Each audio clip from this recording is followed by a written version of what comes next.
Alors nous allons continuer avec cette primitive de séquence x dx, c'est-à-dire la primitive de dx c'est cosinus x.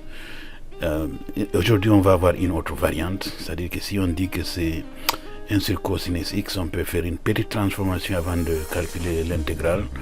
On peut dire que c'est 1 sur cosinus x fois cosinus x sur cosinus x qui sera égal à 1. Allons-y. Cette transformation va nous permettre de simplifier les calculs. Alors, si on pose que 1 sur cosinus x égale à 1 sur cosinus x fois cosinus x sur cosinus x, cela veut dire que 1 sur cosinus x est égal à cosinus x sur cosinus carré x, ou cosinus x au carré. Allons-y. Donc, ce qui nous fait que c'est cosinus x, mais on sait que cosinus carré x est moins sinus carré x.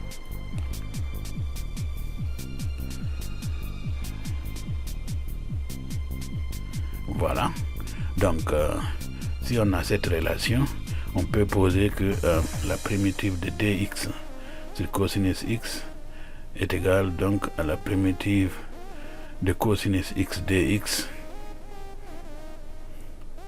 sur 1 moins sinus carré x, ce qui sera plus facile à calculer. Si on pose par exemple que sinus x est égal à t, posons que sinus x est égal à t, ce qui, ici on prend la dérivée des deux membres, on n'aura que cosinus x dx au premier membre est égal à dt.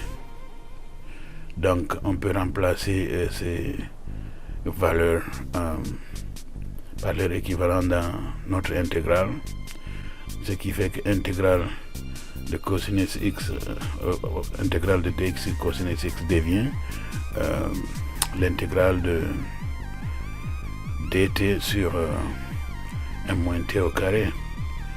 On a une formule, on ne va plus la recalculer. On sait que c'est 1 demi de 1 plus de log naturel, bien sûr, de 1 plus t sur 1 moins t plus la constante, ok? Mais on sait que t est égal à sinus x, et on sait que avec les règles de logarithme, on peut ce facteur là, il peut aller en puissance. Cela veut dire que c'est le logarithme népérien de 1 plus t sur 1 moins t à la puissance 1 demi, ou bien la racine carrée. Donc le log népérien de la racine carrée de 1 plus t qui sera 1 plus sinus x sur 1 moins sinus x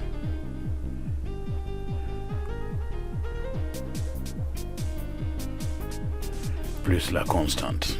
Ok? Donc ça c'est un résultat. On peut regarder comme ça, mais pour nous permettre de voir les résultats qu'on avait vus auparavant, on peut faire une transformation de l'expression racine carrée de 1 plus sinus x sur 1 moins sinus x. Donc, si on prend cette racine, on peut la rationaliser. Cela veut dire que on prend 1 plus sinus x qu'on multiplie. Bon, on va les séparer d'abord. Racine carrée de 1 plus sinus x sur racine carrée de 1 moins sinus x.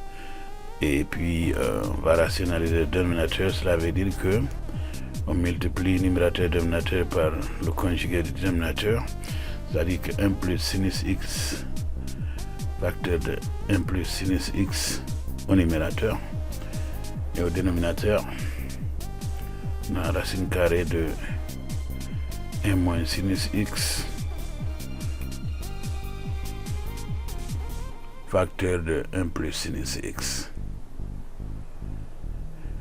Donc, au numérateur, on a donc 1 plus sinus x au carré, la racine carrée de ça, ça devient juste 1 plus sinus x au numérateur.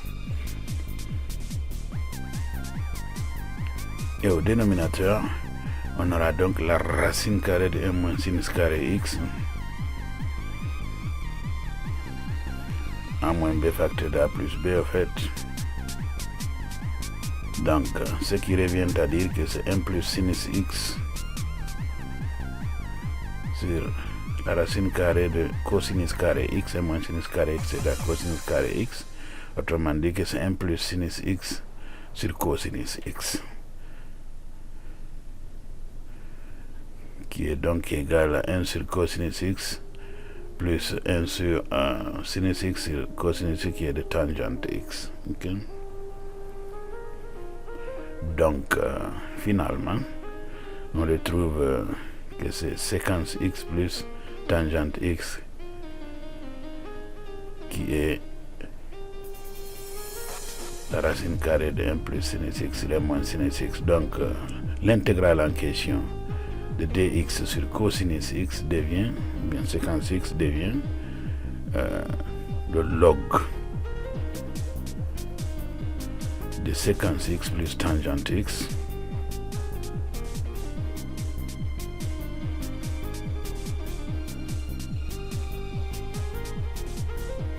plus la constante.